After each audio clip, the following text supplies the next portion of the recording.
a new song breaking out from the children of freedom.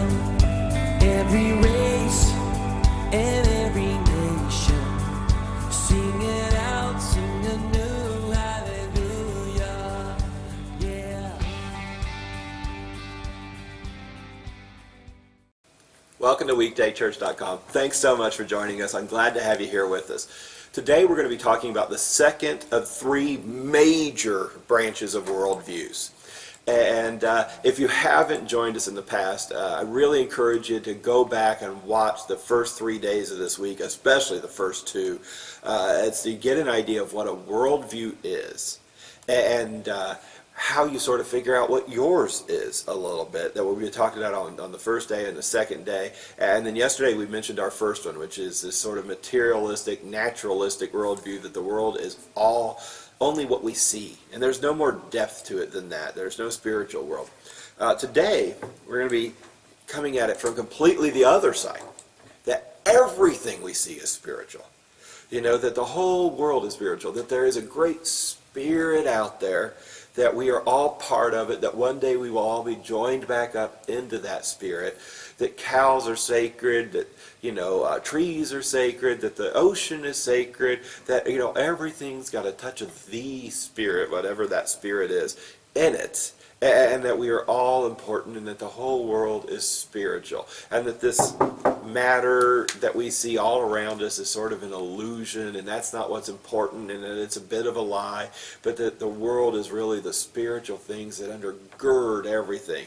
And that this whole world force, the force in the universe, is really what binds us together and keeps us together, and that's what's important.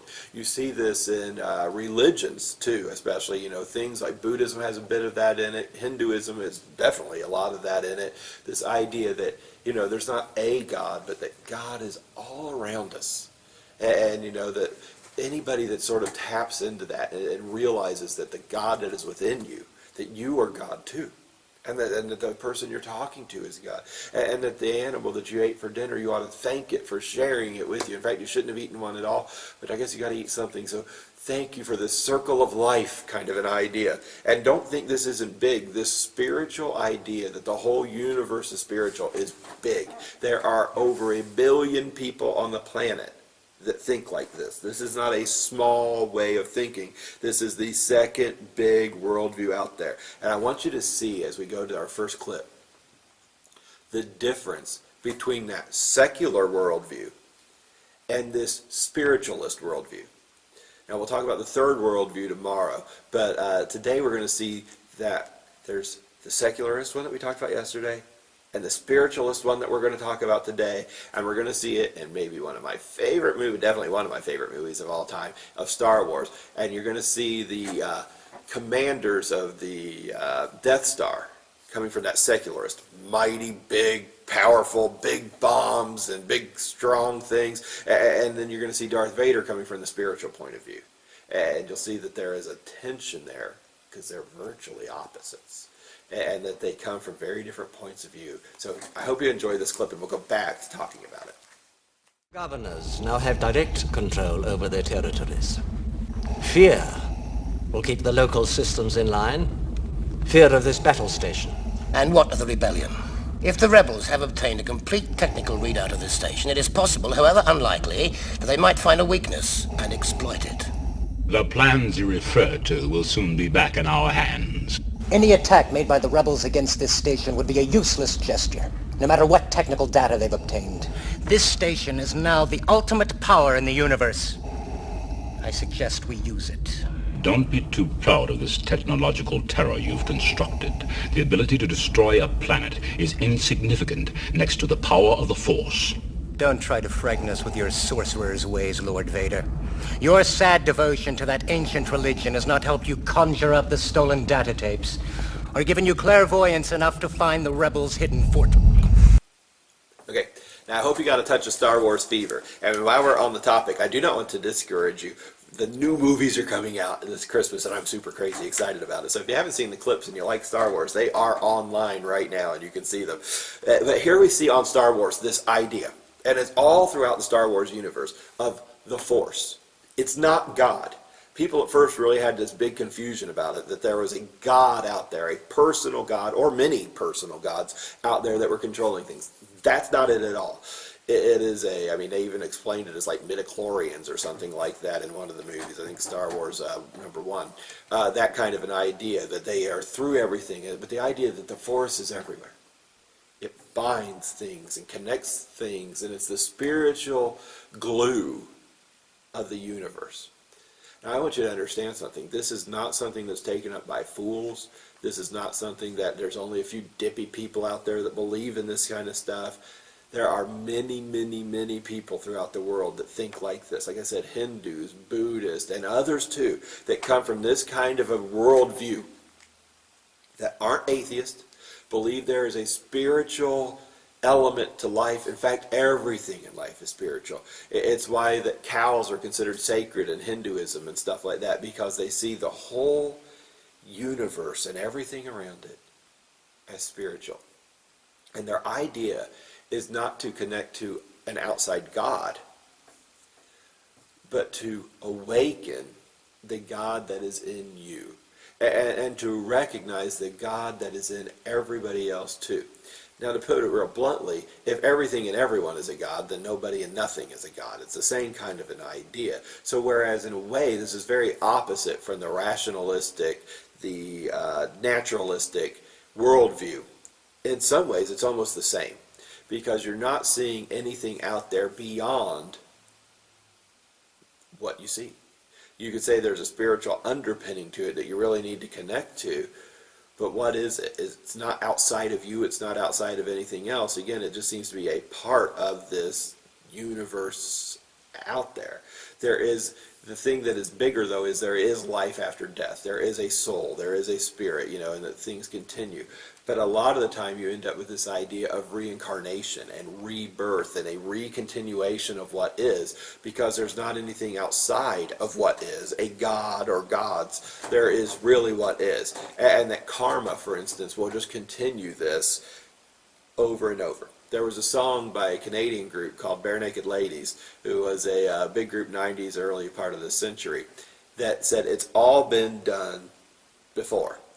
I knew you then and I know you now. Shirley MacLaine's another one of those big ones over in our culture that was really big on this, and there have been many, many others.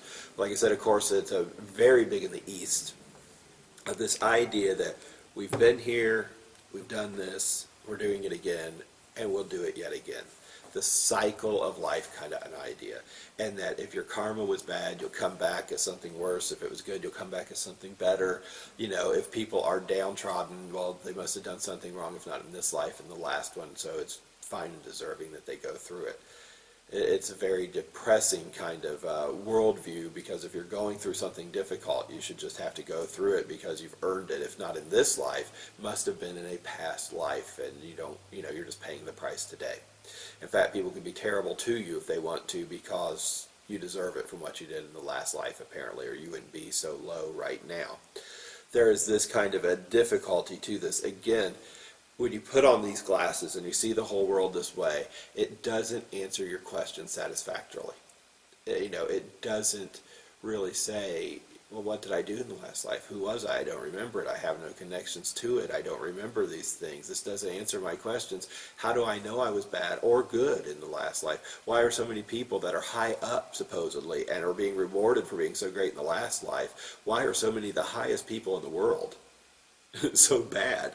Why are so many of the rich and powerful, important, so evil? How'd they get to that spot?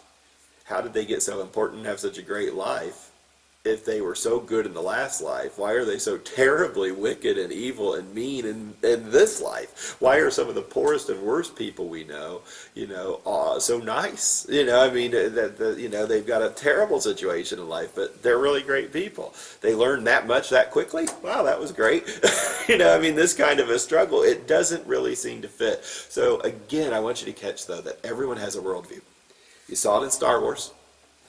George Lucas has a worldview. And he was looking at the worldviews out in the world. And you're also going to see it here with the song by the Bare Naked Ladies, that they have a worldview that they're putting out there. It just seems like a fun song, but it is talking about how you've been here once, you've been here before, you're here now, and you'll be here again, and that's how that cycle of life continues on. And maybe you'll just keep bumping into the same people.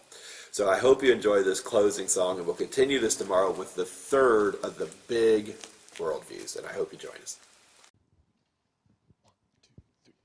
Shout, shout, shout, shout, shout, shout, shout, shout, down, down, down, shout, shout, shout, shout, shout, shout, shout. I met you before the fall of Rome, and I met you to let me take you home. You were wrong, I was right. You said goodbye, I said goodnight. It's all been done. It's all been done. It's all been done.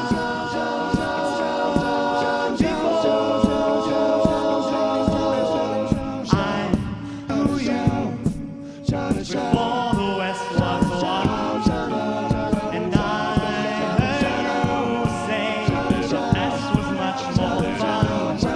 You go your way, I go mine, but I'll see you next time. It's all been done. It's all been done. It's all been done. It's all been done. It's all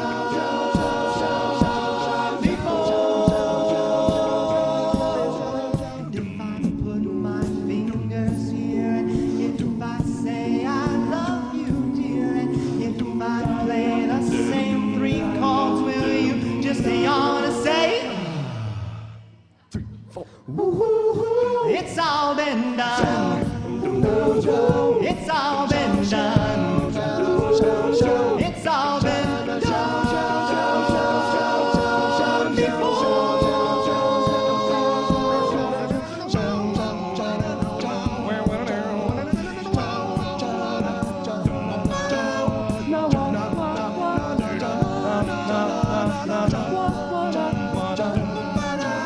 alone and bored on a 30th century night. Will I see you?